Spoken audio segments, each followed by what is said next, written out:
চাকরি যেতেই হাউমাউ করে কেঁদে উঠলেন শ্বশুর।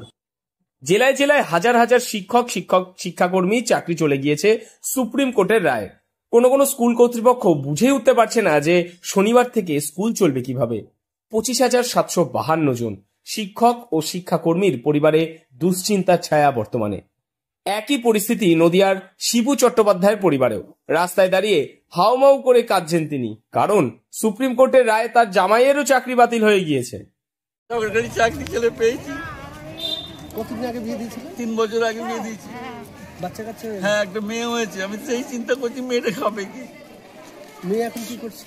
আমার মেয়ে এখানে ম্যাডাম বিয়ে ট্রেনিং করছে, 3 মাসের ট্রেনিং করছে। এই যে সাথী চ্যাটার্জি। বাচ্চা এই 9 মাসের। জামাই কোথায়? জামাই শিলিগুড়িতেই আছে। ও তো শিলিগুড়ি কোন স্কুলটা আমি ঠিক জানি না, আমার নাম মনে নেই আমার। নদিয়ার শান্তিপুরের বাসিন্দা শিবু চট্টোপাধ্যায়, তার জামাই শিলিগুড়ির একটি স্কুলে শিক্ষকতা করেন। এদিন যাদের চাকরি বাতিল হয়েছে সেই তালিকায় নাম রয়েছে তার জামাইয়েরও। শ্বশুরের দাবি, তার জামাই অত্যন্ত সৎ এবং মেধাবী। তিনি কোনো দুর্নীতির সঙ্গে যুক্ত থাকতে পারেন না বলেই দাবি করছেন তিনি। আমার মনে নেই আমি মাতার ঠিক ইয়ে করতে পারছি। হ্যাঁ, অমিত দেবের বাড়ি হচ্ছে সিদ্ধেশ্বরী তলার ওখানে, বাজারে সিদ্ধেশ্বরী তলার ওখানে। শান্তিপুরি বাড়ি জামাইয়ের? হ্যাঁ, আমি দেখে শুনে বিয়ে দিয়েছি।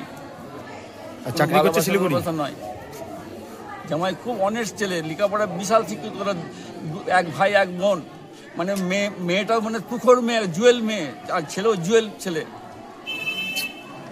মানে ছেলে মেন আপনার শান্তিনিকেতন থেকে পাস করেছে, মানে গানে আপনার আকাশবাণীতে রেকর্ডিং আছে, গান হয়। আপনাকে তো চিনি আমি। হ্যাঁ, আমার নাম শিবু চ্যাটার্জি। আমি চিনি আপনাকে। হ্যাঁ, আপনি তো চিনতে পারছি না, আমার মাথা এখনো কাজ করছে।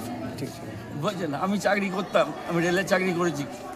আমি 5 বছর রিটায়ার করেছি। আমি কি হবে? বছর 3 আগে মেয়ের সঙ্গে ওই ব্যক্তির বিয়ে দেন শান্তিপুরের এই বাসিন্দা। তার এক 9 মাসের নাতনিও রয়েছে। কাঁদতে কাঁদতে শিবু বলেন, 9 মাসের একটা মেয়ে আছে, তাকে কি খাওয়াবে সেটাই ভাবছি। চাকরি যেতেই হাউমাউ করে কেঁদে উঠলেন শ্বশুর।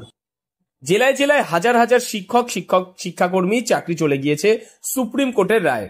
কোনো স্কুল কর্তৃপক্ষ বুঝেই উঠতে পারছে না যে শনিবার থেকে স্কুল চলবে কিভাবে। নদিয়া থেকে মৈনাক দেবনাথের রিপোর্ট, লোকাল 18 বাংলা।